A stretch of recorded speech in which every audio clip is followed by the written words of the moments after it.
Bonjour tout le monde, on se retrouve aujourd'hui pour le déballage d'une grosse boîte aujourd'hui. Donc déjà, c'est pour ça que la qualité d'image est comme un peu weird. Ça va s'améliorer en grossissant la lentille un peu.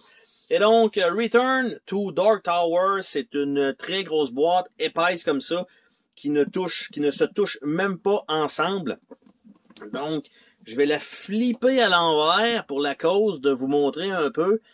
Parce qu'on a un papier ici. Donc, Are you ready to take on the tower?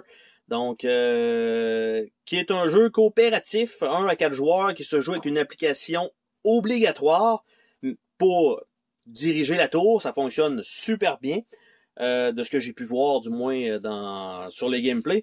On a là derrière la boîte qui a l'air de ça ici. Donc, tout simplement, pour vous le montrer, parce que une fois que ça va être ouvert, probablement que ça, je vais supposer que ça doit rentrer sur le dessus de justesse. Donc, on va voir ça ensemble. Qu'est-ce qu'on a à l'intérieur? Donc, une bonne boîte assez épaisse. On va avoir, bon, ça commence avec des feuilles de punch. Et à l'intérieur de ça, un carton. Donc, this piece is included only for transit. Puis, il peut être recyclé par après. Donc, tout simplement, pour contenir le matériel 3D qui est fourni dans le jeu. Donc, ça donne quand même beaucoup de plastique, mais pas tant de cartes que ça, j'ai l'impression, malgré tout, à moins que il y a peut-être même pas de cartes. On va regarder ensemble les feuilles de punch.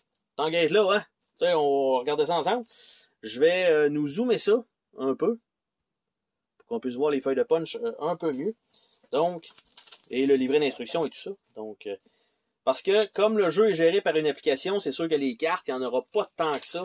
À part peut-être, je pense, les genres de trésors qu'on peut aller chercher. Ou des trucs comme ça. Donc, on commence avec le livret d'instruction, qui a plein de petits symboles de différentes shapes autour. Donc, ça fait quand même bizarre. J'ai l'impression que c'était tellement serré que c'était la feuille de punch. Donc, on a à l'intérieur de ça quand même un livret d'instructions de 28 pages, qui est quand même beaucoup. Donc, les petits jetons, l'appendice, le jeu compétitif, parce que vous pouvez jouer en compétitif, la fin de la partie, les événements, explorer un donjon. Malgré tout, le jeu, il y a beaucoup... Tu sais, c'est écrit quand même gros à l'intérieur de ce livret-là, ok, il faut quand même le dire. Ça se joue quand même relativement très simple. Vous faites votre tour. L'application va vous dire quel nouveau marqueur placer sur le plateau de jeu. Vous les placez là. Quand vous êtes rendu à faire l'action, vous allez appuyer sur l'écran de l'application qui va vous générer un combat ou qui va vous générer, par exemple, une quest, un donjon. Donc, ici, on a comment replacer le tout. Donc, la boîte, le livret, le plateau plié, les plateaux de héros, les upper lid. Donc, c'est quand même bien fait. C'est bon qu'ils nous fournissent ça. Ils nous donnent aussi comment mettre les batteries dans la tour, parce que ça va nécessiter, évidemment, des batteries. Nous avons les plateaux des héros. Donc, il y en a 4 de fournis dans le jeu de base. Il y a la première extension, je crois qu'il en rajoute 2. Et il y a une nouvelle extension qui s'en vient, qui a passé déjà sur Kickstarter, qui va en rajouter quelques-uns encore, il me semble, en supplément. Il y a aussi un package pour avoir les ennemis qui sont des figurines à la place d'avoir des jetons de carton. C'est quand même assez cher. Est-ce que ça vaut le coup? Probablement, mais est-ce que c'est nécessaire? Non. Donc, on a Brutal Warlord. Donc, on a un premier héros comme ça. Donc, tout le monde va toujours avoir à part la banner, qui va être un peu différent, mais ils vont toujours avoir le même genre de truc. Tu gagnes ça au début, tu fais ton mouvement, tu fais telle action, puis tu peux faire telle action, puis ça se termine comme ça. Donc, puis ici, ben, les corruptions, c'est comme ça qu'on perd la partie. On peut avoir des trésors dans le bas, et on a les virtues, donc qui vont être placés là, qui vont nous donner des bonus. Donc, on a aussi le Orphaned Scion. Donc, le artwork super beau. On a le Relic Hunter. Donc, comme ça. Et on a le Spy Master. Donc, voilà. Les feuilles de punch, quant à elles, il y en a quelques-unes. Les jetons me paraissent quand même de bonne qualité. Donc, on a des 1 ici. On a ici un arbre de siège. Donc, on a ça. Ça, c'est les ennemis, donc des Orek. Et quand on regarde, bonne qualité, ça se punch super bien. Donc, si on les met sur le plateau tout simplement, quand on est rendu à les attaquer, ça nous indique ici 2 statistiques, Stealth et Beast, et on va avoir des avantages qui vont nous permettre de réduire on va dire, la pénalité qu'on doit avoir parce que le système fonctionne avec l'application. Vous rentrez dans le combat, de base, par exemple, le 2, je crois que c'est la difficulté qui va être, par exemple, je dirais 2 cartes à tirer sur 8. Et sur ces cartes-là, vous avez toujours un malus de perdre tant d'unités ou perdre des, tu sais, je vais dire, ça serait plus comme des genres de points de vie, unités, mais bon. Vous perdez tant de trucs, vous perdez une quest, tu sais, il y a une couple de trucs comme ça. Mais, dans le jeu, à un moment donné, il va y avoir une difficulté supplémentaire et ça va être 3 cartes, par exemple, qui va s'ajouter. Donc, évidemment, c'est sûr que le système, tu sais, ça vous indique ici c'est quoi, mais il peut s'en rajouter par rapport à l'application. Vous allez avoir ici une petite rivière, une rivière de feu, les petits jetons, donc les petits virtues supplémentaires. Vous allez avoir des donjons qui vont s'ajouter, donc des sports aussi qui sont là. Et de l'autre côté, tout simplement, bon, vous avez les Orek, mais sans avoir les habiletés de l'autre côté, mais sont sensiblement tous pareils. Donc ça change pas grand-chose pour ça. L'autre feuille de punch, l'avant-dernière feuille de punch. Donc, on a encore une autre série d'ennemis possible qui peut s'en aller sur le plateau. Donc, il y en a quand même pas mal. On a encore une fois une coupe de jetons en bas. Et encore une fois des marqueurs pour les kites dans le bas. Donc, on a quand même pas mal de cartons, des bonnes feuilles de punch. Et le dernier avec des tokens qui sont en train de se détacher déjà. Parce qu'il y a deux currency, on va dire ça comme ça. Il y a des unités et il y a de la genre de mana, des points d'esprit ou spirit. Donc on a encore quelques donjons, quelques ennemis, on a quelques petites des 1 jetons pour les unités. On a encore quelques petites rivières ici, on a des marqueurs de kite. Donc il y en a 3 différents, donc on peut mettre sur le plateau. Par la suite, si j'enlève ce carton-là, qui est quand même relativement épais pour protéger le tout, je peux pas enlever tout ça parce qu'il faut que j'enlève lui avant. Donc, je vais tasser ça de là, dans la boîte. Donc, le tray ici, avec quelques trucs en dessous, lui, donc, si j'enlève ça, est-ce qu'il y a un collant? Non, c'est juste bien fait. Non, il y a un collant à chaque bout. Donc, c'est sûr que ça, quand tu essayes de montrer ça live, c'est plus compliqué un petit peu. Puis là, je checkais mon exacto, puis il était un peu loin. Donc, ceci étant dit, je vais faire ça comme ça. Et c'était simplement pour le transport de toute façon. Donc, c'est pas super grave. Donc, on a un dé spécial, comme ça, avec différents symboles qui peut nous donner des bonus supplémentaires lorsqu'on fait une certaine action. Il y a des bases pour les personnages. Nous avons 2 petites enveloppes de petits crânes qui sont quand même cool, qu'on va dropper dans la tour. Donc, on en a deux sacs fournis. On a différents lieux qu'on va mettre sur le plateau, donc qui est comme en 3D. Puis ici, c'est des petites choses qui sont cachées. C'est que dans une extension, il va y avoir un genre de petit drapeau qui va s'ajouter. Donc, c'est quand même bien fait. Il y a celui-là, il y a le genre de triangle comme ça. Donc, tout le monde va avoir 3 lieux sur sa partie plateau. 4 lieux plutôt. Il y a celui-là ici, genre de fontaine. Et il y a le dernier, qui est celui-là ici. Évidemment, il y a de l'espace parce qu'on va mettre des crânes dessus.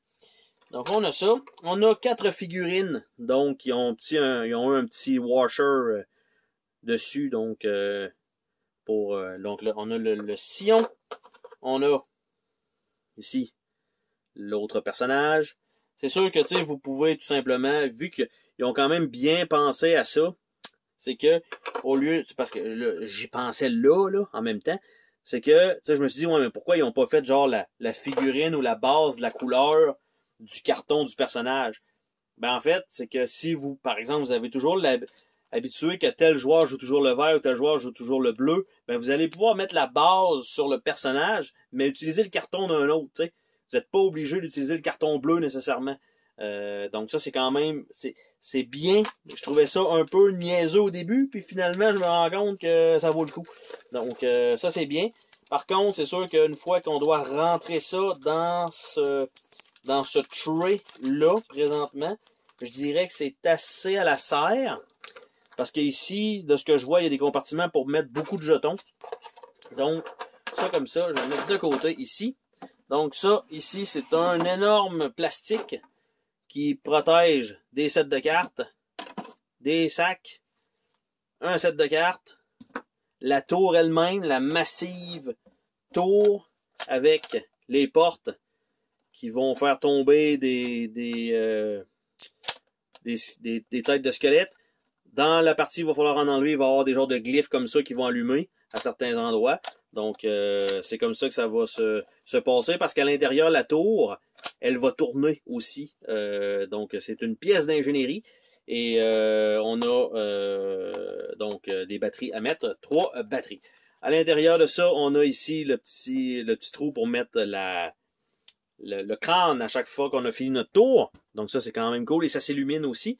Et en dessous du tray, ben, il y a le plateau de jeu lui-même. Donc, c'est la dernière pièce maîtresse de tout ça. Et ils ont mis des renforcements sur les coins, donc des tapes sur les 4 coins. Très bonne idée, très efficace pour ça, parce que ça, c'est Restoration Game. D'habitude, leur matériel est de bonne qualité. Donc, j'en attendais pas moins. Le plateau lui-même est en rond. Donc, c'est ce qu'il faut se rappeler. Il est quand même relativement épais aussi. Donc, je vais essayer de nous l'ouvrir correctement. Donc, ça, comme ça, on a un gros soleil d'un côté. Comme ça. Et de l'autre côté, évidemment, j'aurais pas assez de place. Mais on a le plateau qui est, du moins, vous comprenez un peu la grosseur du plateau.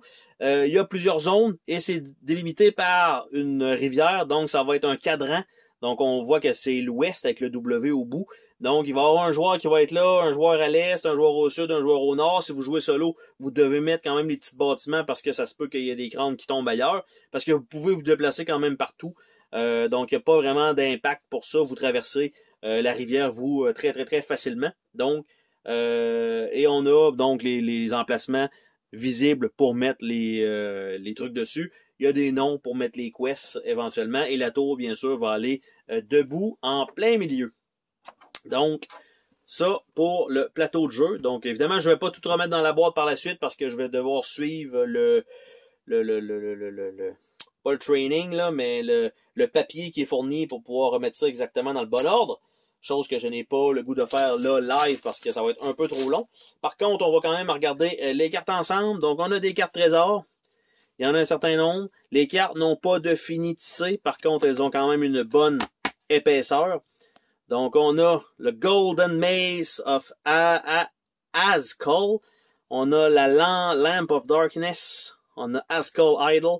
Donc ici, comme je disais, on a des avantages qui vont nous permettre de, par exemple, contre les beasts, ben, d'utiliser un point qui va réduire la capacité de la carte. Par exemple, on passe de vous perdez 15 unités à vous perdez 8 unités à vous perdez 3 unités à vous gagnez une unité. T'sais, vous pouvez quand même utiliser ça. Je pense qu'on peut en utiliser 5 par carte.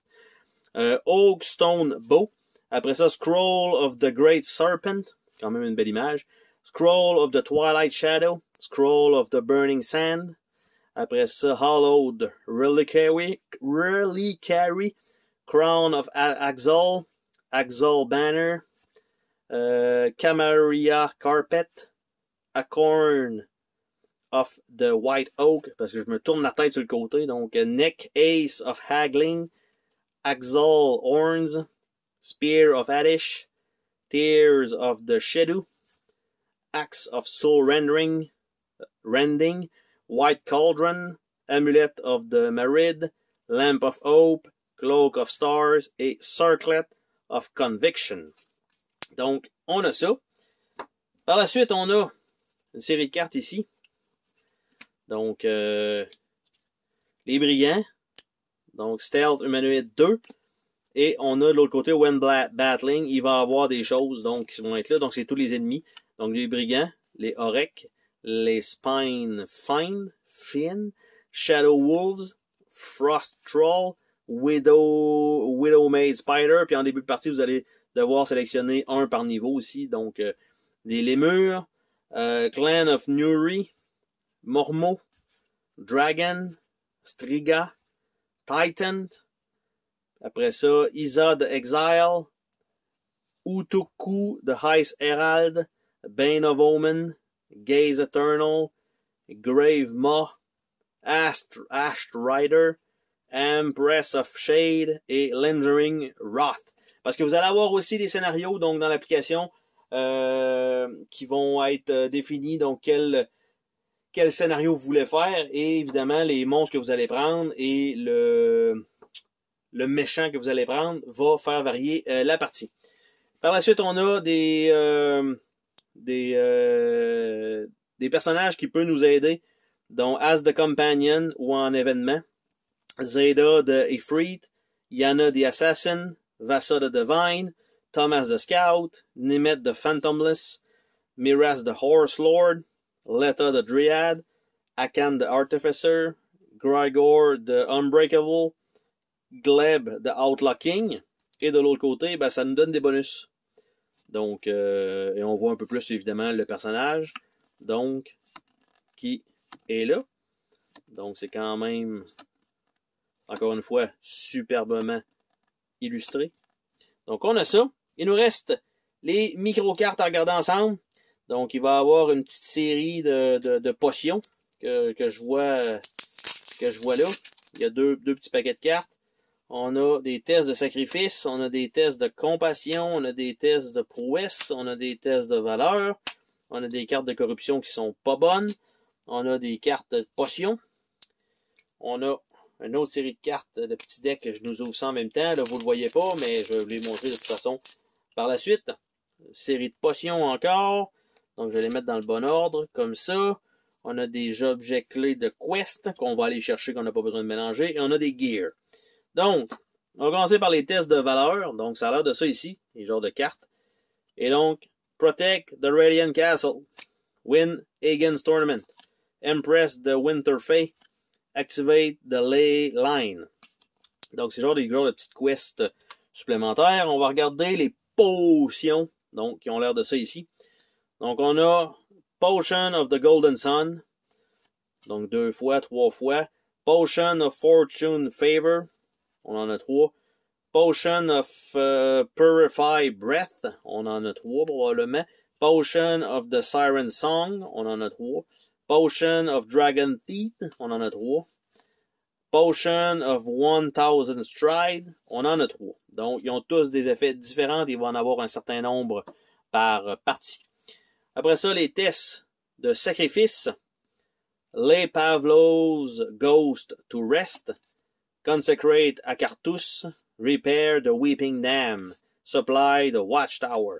Donc, on a ça. Par la suite, je vais y aller avec les corruptions. Donc, corruptions comme ça, qui sont des malus. Donc, cruel, greedy, curse, feral, selfish, uncertain, weak, feverish, tempted, lost, suspicious, feeble, puis on retourne avec le cruel. Par la suite, on va regarder les tests de prouesse. Donc, race to the golden obelisk, survive the drone barrow, solve the riddle of Marid, perform the song of peril. Puis là, je regarde, ça c'est tout à l'est. Donc, tous les tests de prouesse se passent à l'est. Probablement que les tests de compassion se passent, bon, ben, finish the building shrine, suffer with the silent sisters, guide the abandoned pilgrim, puis hold a moonless vigil. Donc, ça sont tous au sud et probablement que les autres étaient toutes à l'ouest et au nord. Donc, on va y aller avec les Gear Cards qui vont être aussi avec des cartes qui vont sortir lors d'un marché. Donc, Bless Scepter, il y en a 2, 3. Brass Talisman, il y en a 3. Trusted Map, il y en a 3. Dusky Cloak, il y en a 3. Leather Armor, il y en a 3. Long Sword, il y en a 3. Donc, il n'y en a pas assez pour tout le monde si vous jouez à 4, malheureusement. Et on a des objets de quête qui n'ont pas besoin d'être mélangés parce que quand l'application va vous dire d'aller la chercher, ben, tout simplement, vous la prenez dans le deck. Donc, on a Mark of the Outlaw, on a Relic of Light, on a Smuggler's Coin, on a Tools of the Saboteur, on a Thomas Map, on a Horn of the Element, Golden Wolf Pet, Dragon Scale, Turquoise Urne, ça se traîne pas en combat pareil. Fulminating Silver, Rasp of Invisibility, Orb of Pure Snow, Herbal Remedy, Black Mark, Bezor, Amulet of Annihilation, Amulet of Hope, Amulet of Hope, Amulet of Hope et Amulet of Hope qui donne un Wild Advantage, donc un peu n'importe quoi. Donc ça c'est quand même bien. Là j'essaie de voir là-dedans, probablement que ces cartes-là doivent être, je veux dire, ici, mais c'était probablement pas ça, ça devait être ceux-là, même pas, debout peut-être. Bref, il va falloir que je trouve une façon de remettre tout ça dans la boîte de façon un peu plus... Ça rentre même pas là, donc ils vont être sur le côté comme ça. Ok, bon, je peux vivre avec ça. Donc, ça comme ça. Et c'était le déballage donc de Return to Dark Tower. Bye bye!